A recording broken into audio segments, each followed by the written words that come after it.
Caerdydd yn newid.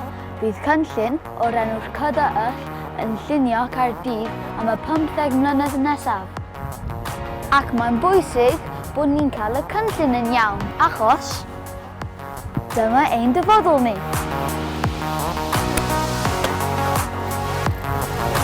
Ac yn y Cydyll, neu Cynllun Datblygu Lleol, mae dewisiadau pwysig i'w gwneud. Ble dylai cartrefi a swyddi newydd fynd.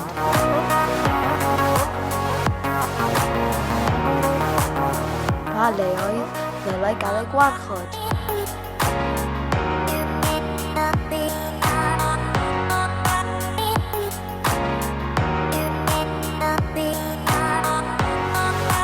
Beth gallwn ni i gyd i ddysgu o'r pandemig o ran sut y dylwn ni fyw, gweithio a chymdeithasu.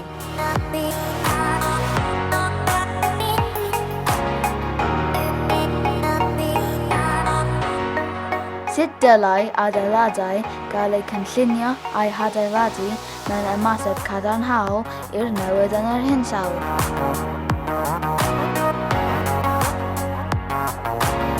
A sut gallai'r holl dwf a newid hwn gael effaith gadarnhaol ar y anghydraddoldebau?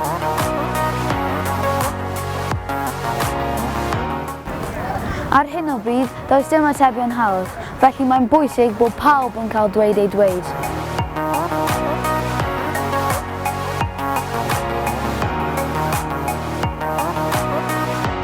Felly, dechreuwch cymryd rhan a gwneud Caerdydd y ddinas orau yn y byd.